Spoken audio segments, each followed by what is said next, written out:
बच्चों last term पर इसमें फर्स्ट ईयर की क्लास स्टार्ट कर रहे हैं उन लोग आज से। तो फर्स्ट ईयर में हम लोगों ने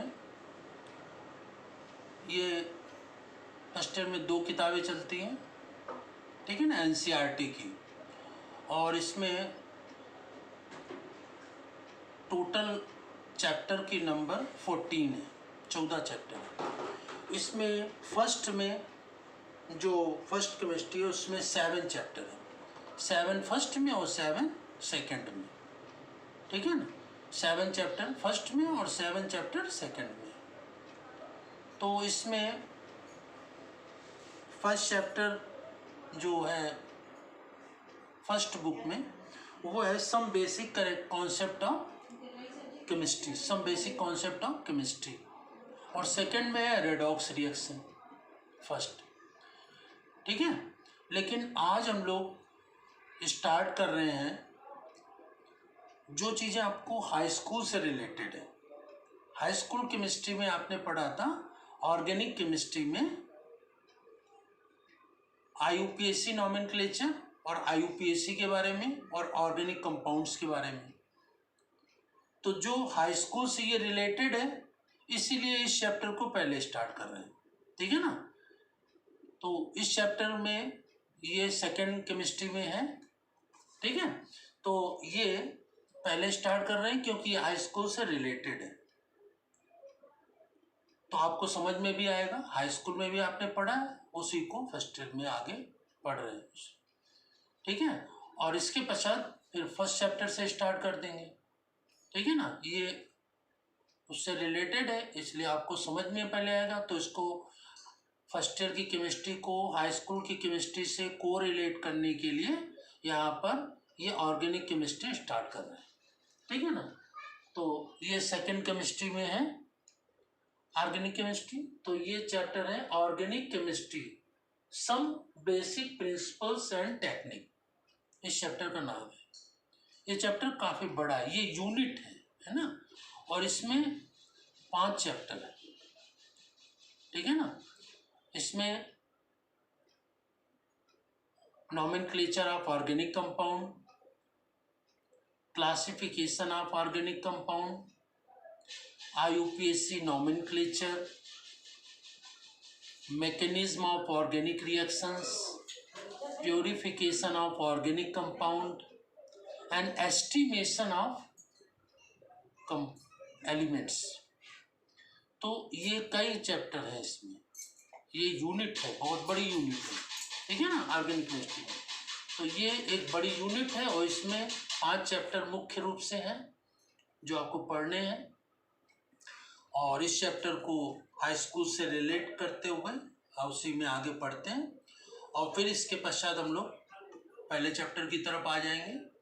तो ये ध्यान रखेंगे केमिस्ट्री में टोटल जो एनसीईआरटी की बुक लगी हुई है हमारे यहाँ उसमें टोटल 14 चैप्टर है और 14 चैप्टर में से 7 चैप्टर फर्स्ट बुक में और 7 चैप्टर सेकंड में। तो सेकंड बुक का ही चैप्टर हम लोग यहाँ पर स्टार्ट कर रहे हैं, organic chemistry some basic principles and technique, ठीक है ना। तो इसको हम ऑर्गेनिक केमिस्ट्री कहते हैं। ऑर्गेनिक केमिस्ट्री का मतलब क्या होता है?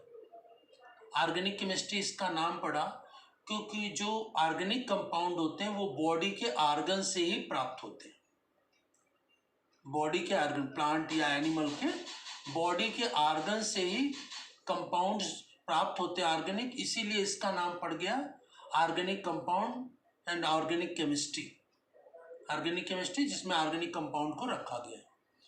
तो ऑर्गेनिक कंपाउंड बॉडी के ऑर्गन से ही प्राप्त होने के कारण इसको हम क्या कहते हैं? Organic chemistry. इसमें कार्बन की उपस्थिति अनिवार्य होती है, लेकिन कार्बन सभी में कार्बन जैसे हो तो वो ऑर्गेनिक नहीं होता है। इसमें कार्बन के साथ साथ हाइड्रोजन, ऑक्सीजन भी होता है, सल्फर, फास्फोरस, नाइट्रोजन भी होता है, लेकिन कार्बन के साथ हाइड्रोजन की आवश्यकता जरूर है। हाइड्रोजन के साथ ऑक्सीजन हो, कार्बन के साथ ऑक्सीजन होगा। सभी कंपाउंड होते हैं लेकिन ज़्यादातर इसमें हाइड्रोजन का होना अनिवार्य होता है। इसीलिए हम ऑर्गेनिक कंपाउंड्स को हाइड्रोकार्बन भी कहते हैं। जैसे पूछा जाता है हाइड्रोकार्बन क्या है, तो जो कंपाउंड हाइड्रोजन और कार्बन से मिलकर बने होते हैं उन्हें हम क्या कहते हैं, हाइड्रोकार्बन्स कहते हैं, और ये ऑर्गेनिक कंपाउंड्स होते हैं, ठीक है ना, जो बॉडी के ऑर्गन्स प्राप्त होते हैं। इनमें कार्बन की उपस्थिति अनिवार्य होती है। ऑर्गेनिक कंपाउंड की संख्या लाखों में है, बहुत ज्यादा ऑर्गेनिक कंपाउंड होते हैं। क्यों होते हैं? क्योंकि कार्बन में कैटिनेशन की पावर होती है। कार्बन में कैटिनेशन की पावर होती है। कैटिनेशन क्या होता है? मतलब कैटिनेशन का मतलब जिसमें एक कार्बन से कई कार्बन के जुड़ने की प्रक्रिया। मतलब एक कार्बन है, इसमें बहुत से कार्बन आपस में जोड़ने की क्षमता होती है और दूसरे एलिमेंट भी इसमें जुड़ते चले जाते हैं, है ना। तो कार्बन में कार्बन से और दूसरे एलिमेंट से जुड़ने की बहुत अधिक क्षमता होती है, ठीक है ना। इसीलिए ऑर्गेनिक कंपाउंड की संख्या बहुत ज्यादा होती है। तो कैटिनेशन का मतलब जोड़ने की क्षमता, है ना। तो कार्बन में कैटिनेशन पावर ज्यादा होती है, बहुत ज्यादा होती है, जिसके कारण कार्बन दूसरे कार्बन से और दूसरे एलिमेंट से जुड़ करके एक बहुत ही लॉन्ग चेन बना लेते हैं और ऐसा कंपाउंड बनाते हैं जिसका कि मॉलिक्यूलर वेट बहुत ज्यादा होता है, ठीक है ना। तो इसमें कार्बन की कैटिनेशन के पावर ऑर्गेनिक कंपाउंड की संख्या लाखों में होती है। ये कार्बन की प्रॉपर्टी है और इसीलिए एक केमिस्ट्री का ब्रांच अलग कर दिया गया जिसको कि हम ऑर्गेनिक केमिस्ट्री कहते हैं, ठीक है ना। तो इसमें कार्बन, लेकिन कार्बन के साथ जैसे कि CO2 कार्बन डाइऑक्साइड होता है, वो ऑर्गेनिक नहीं है ना। तो पोटेशियम साइनाइड KCl ये ऑर्गेनिक नहीं है, ठीक है ना। लेकिन इसमें कार्बन के साथ हाइड्रोजन हो फिर दूसरे भी एलिमेंट हो तो वो ऑर्गेनिक होते हैं मोस्टली। तो ये ध्यान देंगे कैटिनेशन का पावर। अब यहाँ पर नॉर्म के बारे में इसकी चर्चा कर लेते हैं। तो सबसे पहले एक साइंटिस्ट हुए हैं बर्जीलियस। बर्जीलियस ने वाइटल फोर्स थ्योरी दी थी। बर्जीलियस ने क्या दी थी? वाइटल फोर्स थ्योरी दी थी। और इस वाइटल फोर्स थ्योरी में बताया था कि ऑर्गेनिक कंपाउंड केवल के बॉडी के ऑर्गन्स में ही बन सकते हैं, एनिमल के या प्लांट के बॉडी के ऑर्गन्स में। इसीलिए इसको नाम दिया गया क्या? Vital force theory. ये वाइटल फोर्स थ्योरी क्या है? Formation of organic compound in the organs of body in the living beings. तो प्लांट एनिमल के जो बॉडी के ऑर्गन्स होते हैं उन्हीं में केवल ऑर्गेनिक कंपाउंड बन सकते हैं। यही है वाइटल फोर्स थ्योरी जो कि बर्जीलियस ने दी। और इन्होंने बताया कि ऑर्गेनिक कंपाउंड को लेबोरेटरी में प्रिपेयर नहीं कर सकते, इसको बना नहीं सकते, ऐसा होता है। बर्जीलियस के ही एक स्टूडेंट थे जिनका नाम था फ्रेडरिक वोहलर। फ्रेडरिक वोहलर, इन्होंने 1828 में 1828 में जो वाइटल फोर्स थ्योरी दी थी बर्जीलियस ने, उसको रिजेक्ट कर दिया, उसको गलत कर दिया। फ्रेडरिक वोहलर लेबोरेटरी में स्टडी कर रहे थे किस चीज की? फ्रेडरिक वोहलर लेबोरेटरी में स्टडी किस चीज की कर रहे थे? नाइट्रोजन की प्रॉपर्टीज। फ्रेडरिक वोहलर लेबोरेटरी में नाइट्रोजन की प्रॉपर्टीज की स्टडी कर रहे थे और नाइट्रोजन की प्रॉपर्टीज की स्टडी करते हुए बाय चांस अमोनियम साइनेट से इनको यूरिया प्राप्त हो गया। यूरिया क्या है? एक ऑर्गेनिक कंपाउंड है, NH2CO NH2। तो फ्रेडरिक वोहलर ने लेबोरेटरी में नाइट्रोजन की प्रॉपर्टीज को स्टडी करते हुए बाय चांस इनसे अचानक अमोनियम साइनेट से यूरिया बन गया और यूरिया बनने के बाद ये वाइटल फोर्स थ्योरी गलत हो गई, जिसमें इन्होंने कहा था बर्जीलियस ने कि लेबोरेटरी में ऑर्गेनिक कंपाउंड को नहीं बनाया जा सकता है। तो फ्रेडरिक वोलर ने ऑर्गेनिक कंपाउंड को बना दिया किसमें? लेबोरेटरी में। और इसके पश्चात डिफरेंट बहुत से ऑर्गेनिक कंपाउंड को लैब में प्रिपेयर किया गया, लैब में बनाया गया। तो जितने भी ऑर्गेनिक कंपाउंड हैं बहुत से सब प्रयोगशाला में, लेबोरेटरी में बनाए गए। लेकिन सबसे पहले बनाया किसने? फ्रेडरिक वोलर ने।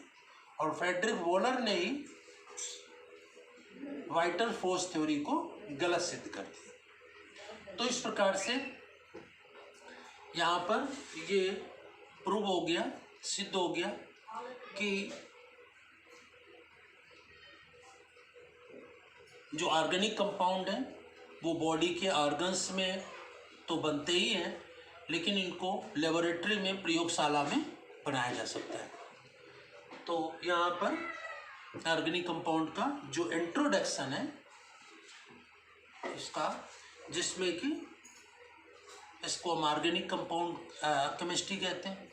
लेकिन इनमें बाद में तो ये लैब में जब बन गया तो इसका नाम ऑर्गेनिक केमिस्ट्री हटा देना चाहिए, क्योंकि सब में कार्बन की प्रेजेंटेशन तो जरूरी है, लेकिन बॉडी के ऑर्गन्स में ना लैब में भी बनाया जा सकता है।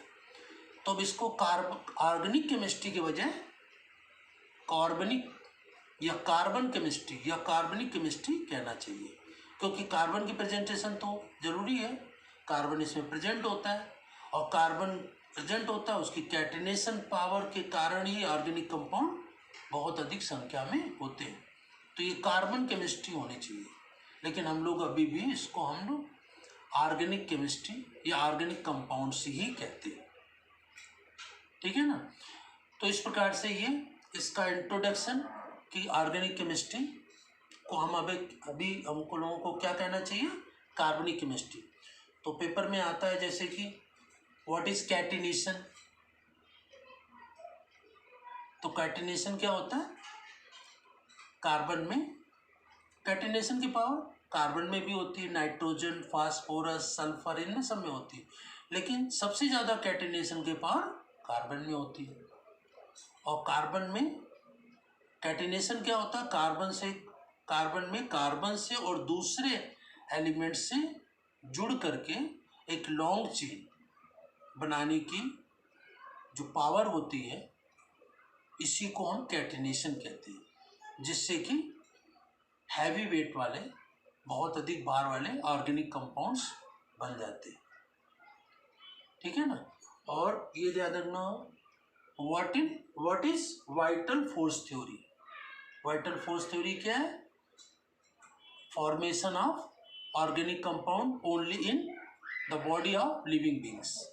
जीवों के शरीर में ही केवल ऑर्गेनिक कंपाउंड बन सकते हैं, लैब में नहीं बनाया जा सकता। यह है वाइटल फोर्स थ्योरी। किसने दी? बर्जीलियस ने दी। और वाइटल फोर्स थ्योरी को गलत कितने सिद्ध किया?